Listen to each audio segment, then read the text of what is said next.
Então, bem-vindo, sexto ano, a mais uma videoaula. Lembrando que na videoaula de hoje nós estamos dando aí continuidade ao estudo do capítulo 15. O capítulo 15, ele está aí abordando o sistema glandular. Na nossa aula passada, a aula da quarta-feira, nós falamos sobre glândulas, Nós vimos que glândulas são formadas por um conjunto de células que se especializam na produção de certas substâncias. E dentre essas substâncias nós temos aí os hormônios, que nós vamos falar sobre eles na aula de hoje.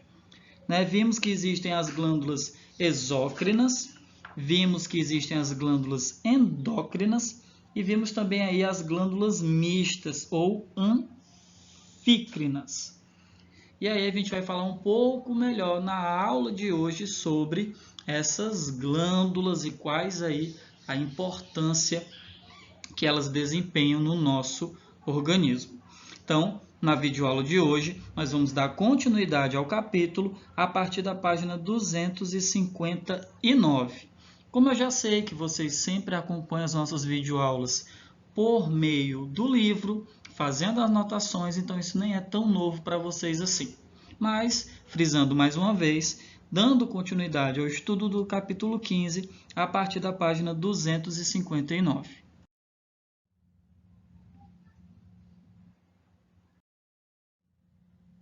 Então, turma, a hipófise é uma glândula endócrina situada na base do diencéfalo, logo abaixo do hipotálamo, em uma depressão do osso esfenoide chamada cella trúrcida. A hipófise é dividida em duas partes, que nós a chamamos de lobos. Temos o lobo anterior, ou adenohipófise, e temos o lobo posterior, ou neurohipófise. Então, um tem origem epitelial e o outro tem origem nervosa.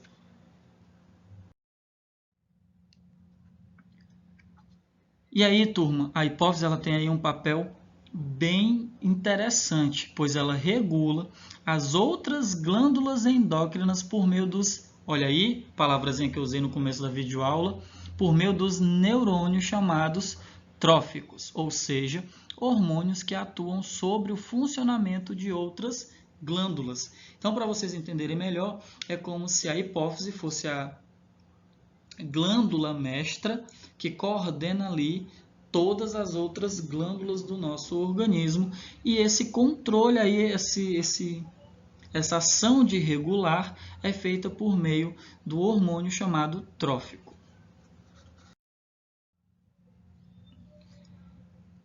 Então, falando aí agora da adenohipófise, ou como nós vimos anteriormente, o lobo anterior, que tem origem epitelial. Estamos vendo aí na imagem a localização aproximada desta glândula, da adenohipófise, que ela produz, certo? Quando ele fala assim, secretora, é produtora dos hormônios tróficos.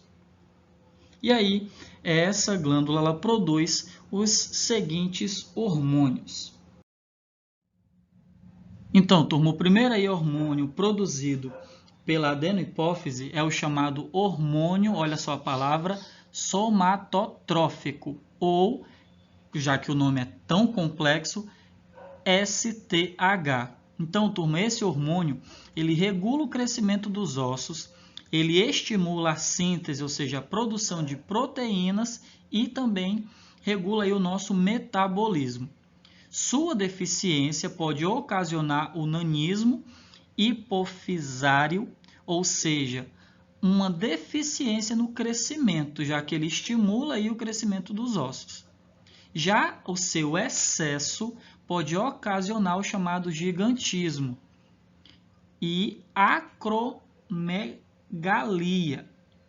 caracterizada pelo crescimento de algumas regiões do corpo, e essas regiões seriam as mãos, pés, orelhas e queixo.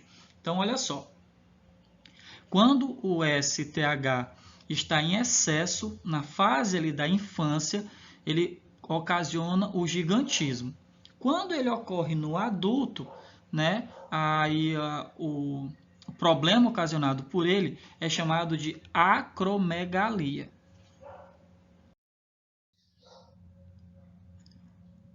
Outro hormônio aí produzido pela adenohipófise é o chamado hormônio tireotrófico, ou TSH. Esse hormônio ele é responsável por regular a atividade secretora da tireoide. No caso da sua deficiência, pode significar uma alta produção de T3 e T4 pela tireoide, como ocorre no hipertireoidismo. Quando em excesso, pode significar que está ocorrendo uma baixa produção do T3 e T4 pela tireoide, o que indicaria então um hipotireoidismo primário ou tireoide de Hashimoto.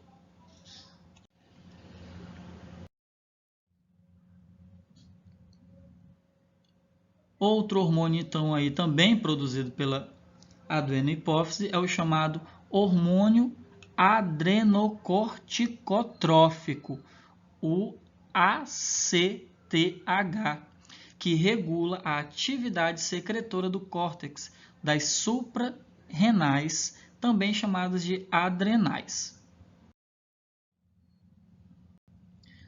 Já o hormônio fólico estimulante, o FSH, atua nos ovários e nos testículos, que são glândulas que produzem as células reprodutoras feminina e masculina, chamados também de ovócito e espermatozoide, respectivamente, turma, promovendo a maturação, ou seja, o desenvolvimento e amadurecimento dessas células.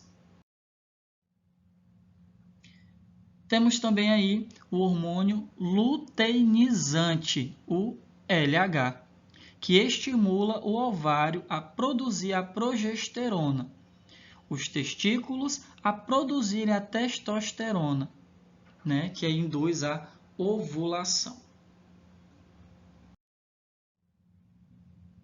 Temos aí também o hormônio lactogênio, o LTH, que atua nas glândulas mamárias, que já foram citadas aí em aulas anteriores, estimulando a produção de leite, e também produz o hormônio prolactina, que estimula a produção do leite materno.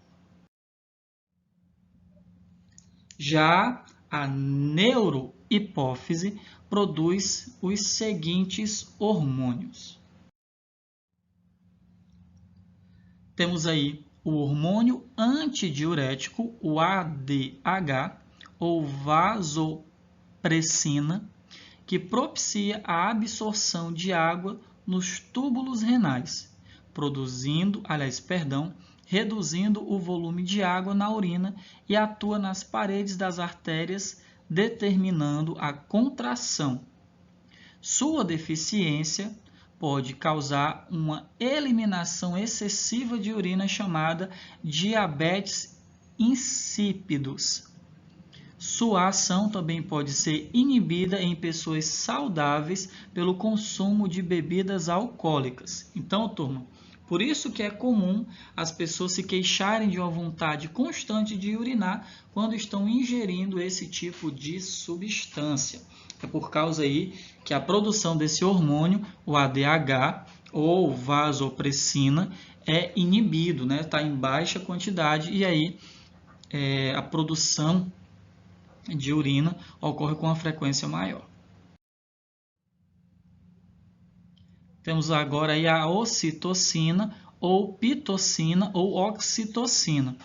Estimula as contrações da musculatura uterina por ocasião do parto e das glândulas mamárias, facilitando então aí a liberação do leite. Então, vamos agora falar sobre a tireoide, certo? Para quem está aí acompanhando a página 261 do nosso livro. Então, turma, a tireoide ela é uma glândula que está situada na porção anterior do pescoço, mais ou menos ali na altura do início da nossa traqueia. e ela é responsável pela produção de 3 hormônios. A T3, chamada de triodotironina, a T4, chamada de tiroxina, e a calcitocina.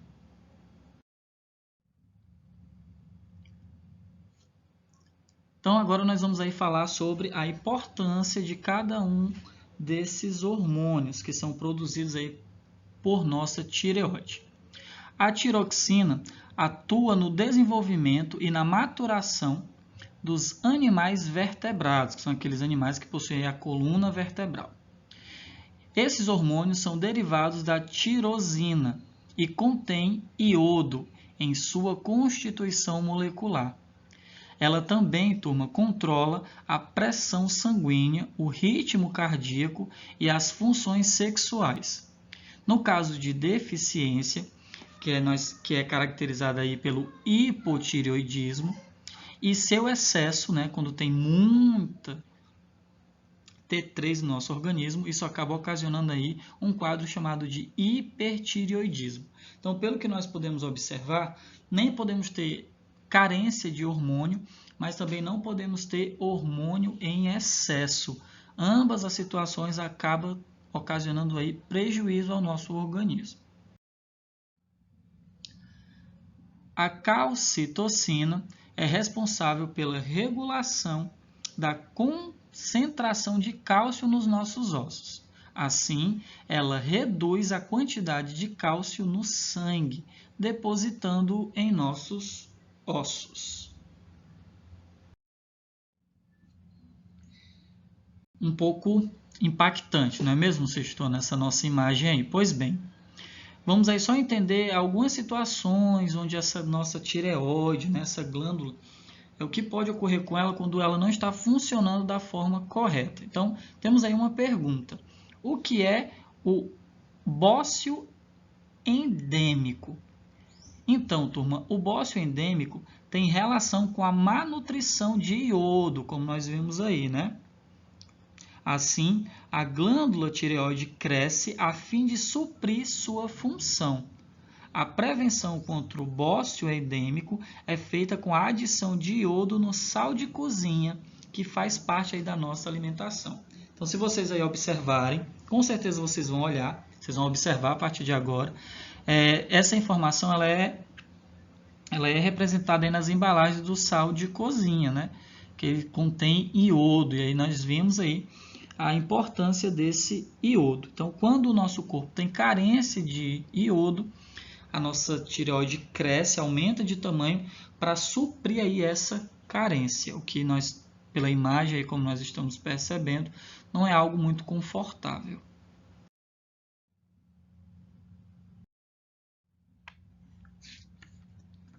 Falando agora sobre as glândulas paratireoides, página 263, nós temos aí 4 no total. E elas localizam-se na parte posterior da tireoide. Elas produzem o hormônio paratormônio, que é responsável por controlar os níveis de cálcio no nosso organismo.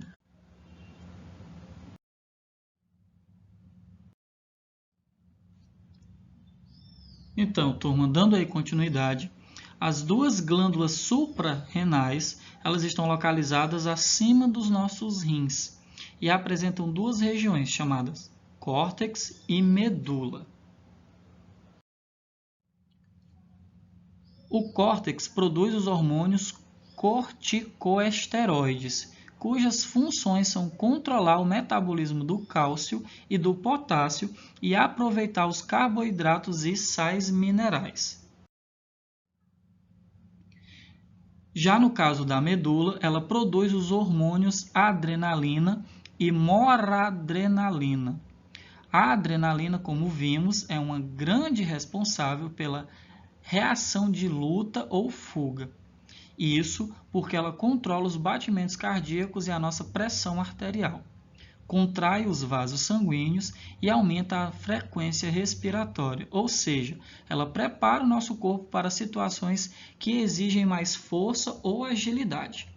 No caso da noradrenalina tem a ação similar à da adrenalina e elas são produzidas pela medula, uma das partes aí das glândulas suprarrenais.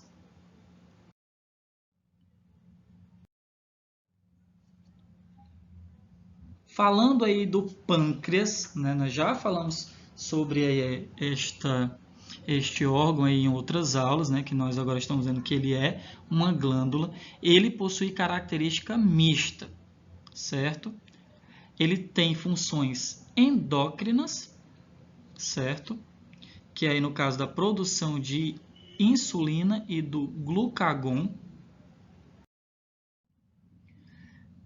No caso da insulina, né, a função é controlar o metabolismo, ou seja, a produção de glicose pelos tecidos do corpo, favorecendo o aumento da velocidade do transporte da glicose para dentro das nossas células. Sua falta resulta no aumento da taxa de glicose no sangue, gerando aí uma patologia, ou seja, uma doença chamada diabetes.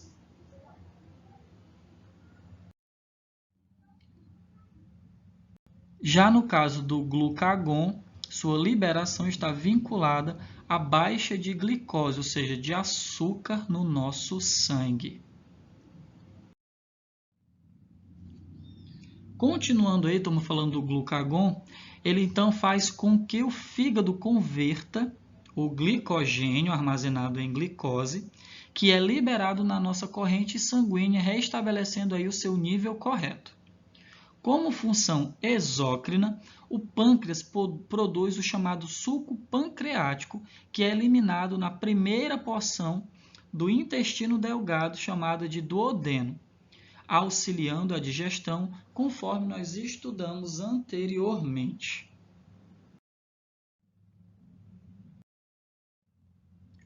A reprodução humana, ou seja, o processo pelo qual se origina um novo ser humano, acontece pela união, de duas células diferentes que se complementam. A primeira é chamada de ovócito, proveniente do corpo da mulher, e a segunda delas é o espermatozoide, proveniente do corpo do homem.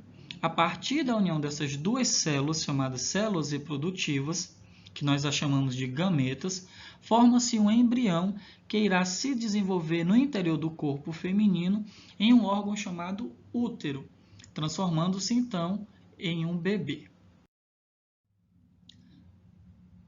As gônadas são estruturas importantíssimas nesse processo. Elas se encarregam de produzir as células reprodutivas masculinas e femininas. Os testículos são as gônadas masculinas e os ovários as femininas.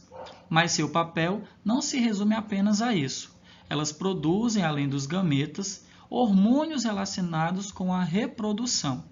Esses hormônios, turma, não só determinam características do corpo feminino e do masculino, como também prepara esse corpo para a reprodução.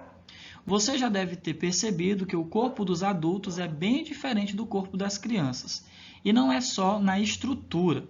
A voz, a distribuição de quantidade de pelos, as mamas e os quadris, aí no caso das mulheres, os ombros nos homens, dentre outras características.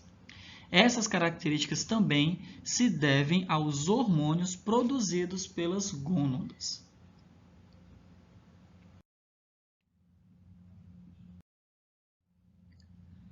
Então, turma, falando agora aí sobre os ovários, aí é uma estrutura pertencente somente ao corpo feminino.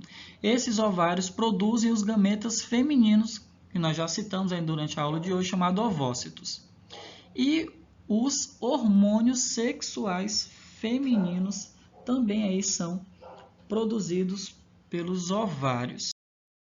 Esses hormônios, turma, seriam o estrogênio, que determina o aparecimento das características sexuais secundárias femininas, como o desenvolvimento das mamas e o alargamento dos quadris, e induz o amadurecimento dos órgãos genitais. Então, turma, estamos aí finalizando mais uma videoaula. As questões que vocês irão aí resolver estão nas páginas 262, 263, 264 e 265. Próxima aula, turma, nós vamos falar aí sobre as doenças que atacam o sistema endócrino. Nós já até iniciamos aí uma dessas doenças na videoaula de hoje. Porém, vamos detalhar melhor na nossa próxima videoaula. Então, turma, um grande abraço e até lá.